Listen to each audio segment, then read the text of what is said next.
Hi friends, Sathya easy குக்கிங்கில் நம்ம இன்றைக்கி பார்க்க போகிறது கருணைக்கிழங்கு குழம்பு. ஓகேங்களா, வாங்க இப்போ அது எப்படி செய்யலான்னு பார்க்கலாம். அதுக்கு கருணைக்கிழங்கை இந்த மாதிரி சின்ன சின்ன பீஸாக கட் பண்ணி நம்ம வேக வச்சுக்கணும். ஓகேங்களா, இப்போ இதில் கொஞ்சமாக நம்ம புளி ஆட் பண்ணிக்கலாம். ஆட் பண்ணோன்னா அந்த காயில் இருக்கக்கூடிய நமுச்சலை கொஞ்சம் சரி பண்ணோம். ஓகேங்களா, அதனால் நம்ம புளியை ஆட் பண்ணிக்கலாம். இந்த காய்க்கு தேவையான அளவுக்கு உப்பு ஆட் பண்ணிக்கலாம். ஓகேங்களா, ஆட் பண்ணிவிட்டு நம்ம என்ன பண்ணிக்கலாம், கொஞ்சம் நல்லா குக் பண்ணிக்கலாம். இதுக்கு தேவையான அளவுக்கு கொஞ்சமாக நம்ம என்ன பண்ணிக்கலாம், மஞ்சள்தூள் போட்டுக்கலாம். ஓகேங்களா, இப்போ புளி, உப்பு, மஞ்சள்தூள் போட்டு கருணைக்கிழங்கை நம்ம வேக வச்சு செப்பரேட்டாக எடுத்து வச்சுக்கலாம். ஓகேங்களா, இப்போ எல்லாத்தையும் நல்லா மிக்ஸ் பண்ணி விட்டுக்கலாம். ஓகேங்களா, தட்டு போட்டு மூடி கொஞ்சம் குக் பண்ணிக்கலாம். ஓகேங்களா, இப்போது தட்டு போட்டு மூடியாச்சு. கொஞ்ச நேரம் அது குக் ஆகட்டும்.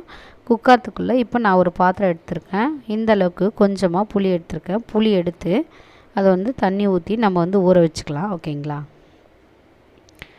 நான் இந்த புளிக்கு தேவையான அளவுக்கு உப்பு ஆட் பண்ணியிருக்கேன்.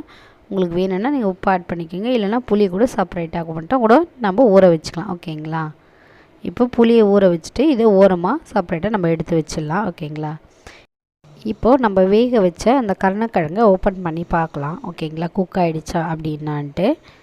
ஓகேங்களா, இப்போ இதை எப்படி பார்க்கறதுனா, இந்த மாதிரி ஒரு கத்தி இருந்ததுன்னா அதில் இந்த மாதிரி நம்ம இன்சர்ட் பண்ணும்போது அது உள்ளே போயிடுச்சுன்னா கருணைக்கிழங்கு கரெக்டாக குக் ஆகிடுச்சின்னு அர்த்தம். ஓகேங்களா, இப்போது காய் குக் ஆகிடுச்சு. குக்கான காயை நம்ம செப்பரேட்டாக எடுத்து வச்சுக்கலாம். ஓகேங்களா, இப்போது மறுபடியும் என்ன பண்ணலாம், வேறு ஒரு பாத்திரம் எடுத்துக்கலாம். அதையே ஊற்றிட்டு பாத்திரம் நல்லா சூடானதும் எண்ணெய் ஊற்றிக்கலாம். ஓகேங்களா, இப்போ எண்ணெய் ஊற்றியாச்சு.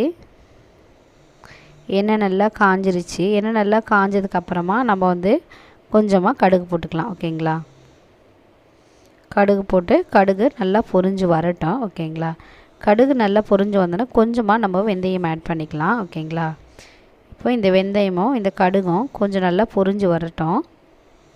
ஓகேங்களா, இப்போது ஓரளவுக்கு நல்லா பொரிஞ்சு வந்த உடனே நான் பூண்டை ஆட் பண்ணிக்கிறேன். இடிச்சிட்டு பூண்டை நான் ஆட் பண்ணியிருக்கிறேன். அப்படி ஆட் பண்ணால் ஃப்ளேவர் நல்லாயிருக்கும். உங்களுக்கு வேணான்னா நீங்கள் பூண்டை உரிச்சிட்டு அப்படியே கூட போட்டுக்கலாம். ஓகேங்களா, இப்போது இடித்தோம்னா வெங்காயம் கொஞ்சம் ஆட் பண்ணிக்கலாம். ஓகேங்களா, வெங்காயம் ஆட் பண்ணிவிட்டு வெங்காயத்தை நல்லா வதக்கி விட்டுக்கலாம்.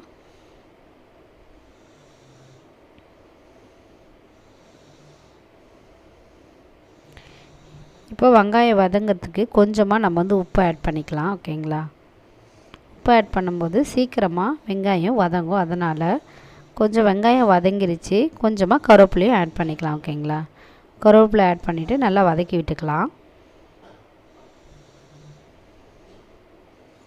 இந்த அளவுக்கு நல்லா வதக்கியாச்சு.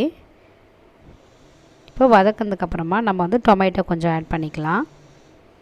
டொமேட்டோ ஆட் பண்ணிவிட்டு டொமேட்டோவும் நல்லா வதக்கி விட்டுக்கலாம். ஓகேங்களா,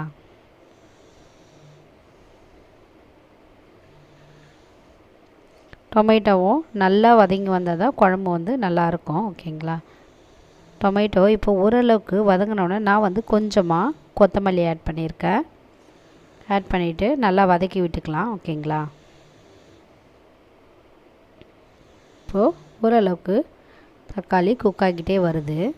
இந்த அளவுக்கு தக்காளி நல்லா குக் ஆகிடணும். ஓகேங்களா, குக் ஆனதுக்கப்புறமா நம்ம அவிச்சு வச்சுருந்த அந்த கருணைக்கிழங்கை இதில் ஆட் பண்ணிக்கலாம். ஓகேங்களா, ஆட் பண்ணிவிட்டு இந்த வெங்காயம் தக்காளியோடு நம்ம ஜஸ்ட்டு மிக்ஸ் பண்ணி விட்டுக்கலாம். குழம்ப நம்ம நிறைய தண்ணிலாம் வைக்க தேவையில்ல. ஆல்ரெடி காயும் குக் ஆகிடுச்சு. நம்ம வெங்காயம் தக்காளியும் நல்லா வதக்கியாச்சு. கொஞ்சமாக புளி தண்ணியை ஊற்றி கரைச்சி புளி தண்ணி நம்ம இதில் ஊற்றிக்கலாம். ஓகேங்களா,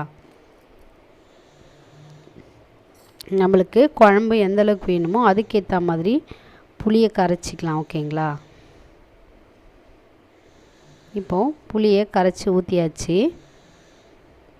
ஊற்றிட்டு கொஞ்சமாக மிக்ஸ் பண்ணிக்கலாம். ஓகேங்களா, எல்லாத்தையும் மிக்ஸ் பண்ணிவிட்டு இதுக்கு தேவையான அளவுக்கு நம்ம காரம் ஆட் பண்ணிக்கலாம். ஓகேங்களா, நான் ஒரு 2.5 ஸ்பூன் அளவுக்கு மிளகாத்தூள் ஆட் பண்ணிக்கிட்டேன். நீங்களும் உங்கள் காரத்துக்கு ஏற்ற மாதிரி மிளகாத்தூள் ஆட் பண்ணிக்கோங்க. ஓகேங்களா, ஆட் பண்ணிவிட்டு எல்லாத்தையும் நல்லா மிக்ஸ் பண்ணி விட்டுக்கலாம். இந்த மாதிரி எல்லாத்தையும் மிக்ஸ் பண்ணிவிட்டு ஜஸ்ட் நம்ம என்ன பண்ண போகிறோம், குழம்ப கொஞ்சம் நேரம் கொதிக்க வச்சுக்கலாம். ஓகேங்களா, இப்போது நம்ம எல்லாம் மிக்ஸ் பண்ணதுக்கப்புறம் டேஸ்ட் பார்த்ததில் நான் கொஞ்சமாக உப்பு கம்மியாக இருக்குது. அதனால் நான் கொஞ்சம் உப்பு ஆட் பண்ணிக்கிறேன். நம்ம கொதிக்க வைக்க போகிறதுக்கு முன்னாடி உப்பு புளி காரம் எல்லாம் கரெக்டாக இருக்கான்னு செக் பண்ணிவிட்டு தட்டை போட்டு மூடி வச்சிடலாம். ஓகேங்களா? இப்போது குழம்பு ஓரளவுக்கு கொச்சி நல்லா வந்துருச்சு. ஓகேங்களா? இந்த மாதிரி கரணை குழம்புலாம் வைக்கும் பொழுது குழம்பு கொஞ்சம் திக்காக நல்லா இருந்தால் தான், டார்க்காக இருந்தால் தான் குழம்பு ரொம்பவே நல்லாயிருக்கும். ஓகேங்களா? குழம்பு இப்போது ரொம்ப சூப்பராக ரெடி ஆகிடுச்சு. ஓகேங்களா? இந்த மாதிரியான ரெசிபிக்கு கண்டிப்பாக சத்யா ஈஸி குக்கிங்கை சப்ஸ்கிரைப் பண்ணி என்கரேஜ் பண்ணுங்கள். ஓகேங்களா? நீங்களும் உங்கள் வீட்டில் இந்த குழம்பை ட்ரை பண்ணி பார்த்துட்டு கண்டிப்பாக கமெண்டில் சொல்லுங்கள். ஓகேங்களா? தேங்க்யூ.